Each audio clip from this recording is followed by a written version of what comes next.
میری گفتگو میں بعض اوقات جو میری گلے میں یا طبیعت میں خرابی آتی ہے نا، جب لائیو چل رہا ہوتا ہے، یہ تل ابیب سے، قادیان سے، تہران سے، مختلف جگہوں سے آپ کے اس بھائی پہ جادو ہوتا ہے، یہ آن لائن جادو ہوتا ہے، ایسے کھانسی نہیں آتی، یہ کوئی زکام نہیں۔ جس عامل کے بارے میں مبالغہ کر رہا ہوں نا، اس کو لے آؤ، اس کو بولو مفتی طارق مسعود تیرے سامنے بیٹھا ہے، تو ایک جن کو حاضر کر کے دکھا، تو کچھ کر کے دکھایا، آج پتہ چلے گا تیرے میں کتنا دم ہے، بیچ میں آپ خالی جگہ لگاتے ہیں۔ ان کے باپ میں دم ہے نا ان عاملوں کے، مجھ پہ کوئی جن چڑیل بھوت جادو ٹونا کر کے دکھاؤ، انشاءاللہ ان کا کچھ بھی نہیں کر سکتے، ان کے پاس ہے ہی نہیں، یہ علوم ہی نہیں ہے، یہ جو ہے نا علوم نہیں ہے، ٹوپی ڈرامہ ہے، یہ سارا A to Z فراڈ ہے۔ ہم لوگ کو دیکھ لو یار، نہ ہمارے باپ پہ کبھی جن، نہ ہماری ماں پہ کبھی جن، نہ ہمارے دادا پہ، نہ دادی پہ، نہ نانا پہ، نہ نانی پہ، ہمارے خاندان میں عامل چاہے دیوبندی ہو، چاہے بریلوی ہو، چاہے کسی بزرگ کا خلیفہ ہو، سب 2 نمبر ہے، کوئی حیثیت نہیں، ان کو بالکل لفٹ نہیں کرایا کرو، جن آ گیا سورہ فلق سورہ ناس پڑھو بس، اس کے علاوہ کچھ نہیں۔ الحمدللہ پچھلے 1-1.5 سال سے مجھے بخار تک بھی نہیں ہوا، یہ صرف اور صرف یہ براہ راست چل رہا ہوتا تو جن پر زد پڑ رہی ہوتی ہے نا،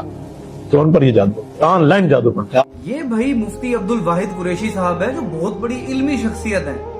یہ لائیو آئے ہوئے تھے اور انہیں کھانسی ہوئی ہے اور انہوں نے کہا ہے کہ مجھ پر تل ابیب والوں نے جادو کروا دیا۔ میں مفتی صاحب سے کہوں گا، مفتی صاحب تل ابیب والوں نے بنکرز بنائے ہیں، بڑے بڑے میزائل بنائے ہیں، انہوں نے ایٹم بم بنائے ہیں، انہوں نے نیورون بم بنائے، پتہ نہیں کیا کیا بنا رہے ہیں وہ اتنے ویلے ہیں کہ وہ بیٹھ کر آپ پر جادو کریں گے، انہیں آپ کی زبان آتی ہے سمجھ میں، ان کو پتہ کیسے چلتا ہے آپ لائیو آئے ہوئے، اور انہیں آپ کی ذات سے نقصان کیا ہے؟ مطلب ایسا کیا ہو رہا ہے تہران میں، قادیان میں؟ اب میرا ایک آپ سے چھوٹا سا سوال ہے کہ آپ کو پتہ کیسے چلا وہ کون سے ایسے علوم ہیں جن علوم کو پڑھنے کے بعد آپ کو پتہ لگ گیا کہ آپ پر تہران، قادیان یا تل ابیب والوں نے جادو کرایا ہے؟ وہ کون سے عالم ہے یا وہ کون سا عامل ہے جس نے آپ کو یہ ساری ریسرچ کر کے بتائی؟ آپ اگر دلیل کے ساتھ بتا سکتے ہیں، اس بندے کا نام بھی لازمی بتائیں، اور ان ٹولز کا نام بتائیں، وہ کون سے AI ٹولز ہیں جن سے آپ کو پتہ چلا کہ آپ پر تل ابیب والوں نے جادو کروایا۔ باقی رہی بات آپ کی کھانسی کی، اگر کھانسی کو آپ جادو سے جوڑ رہے ہیں نا، یہاں پر دنیا میں اتنے بڑے بڑے ہاسپٹلز میں چیسٹ وارڈ بنے پڑے ہیں، آپ کسی ڈاکٹر، تل ابیب کا مسئلہ نہیں ہے، یہ طبیب کا مسئلہ ہے، آپ کسی طبیب کو دکھاؤ۔ اگر آپ نے نہیں دکھانا طبیب کو تو آپ اپنی رائے اپنے تک رکھو،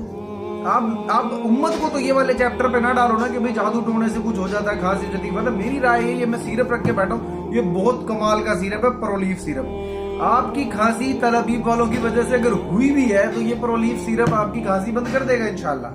آپ اس کو اس سے نہ جوڑو کہ یہ جادو ہے، اور اگر جادو ہے تو آپ لائیو آ کر یہ دلیل دو، اس بندے کو سامنے لاؤ جس نے ریسرچ کر یہ بات بتائی، وہ کون سے علوم ہیں جن علوم سے آپ کو یہ پتہ لگا ہے کہ یہ آپ پر جادو ہوا ہے یا کچھ ہوا ہے جس کی وجہ سے آپ کو کھانسی ہوئی ہے، ورنہ آپ تل ابیب چھوڑو، آپ طبیب کو دکھاؤ۔ باقی آپ بہت اچھے ہیں، ان سارے چکروں سے نکلو، یہ رائے آپ کی ہے، آپ اپنے تک رکھو، آپ کے دل میں اگر ایسی کوئی بات ہے، آپ امت پر یہ چیز نہ ڈالو کہ لوگ بھی یہ کہ جس کو کھانسی ہوگا یار میرے پہ ٹونا ہوا ہے، میرے پہ جادو ہوا ہے، اس وجہ سے ہوا۔ باقی پرولیف آپ کہتے ہیں میں اپنے خرچے پہ بھجوا دیتا ہوں، بلٹی کا کرایہ میں بھر لوں گا، بے فکر ہو جائیں، TCS کرا دیتا ہوں، کھانسی نہ رکی تو پیسے واپس، پیسے تو آپ سے لوں گا ہی نہیں نا میں، آپ پرولیف لیں۔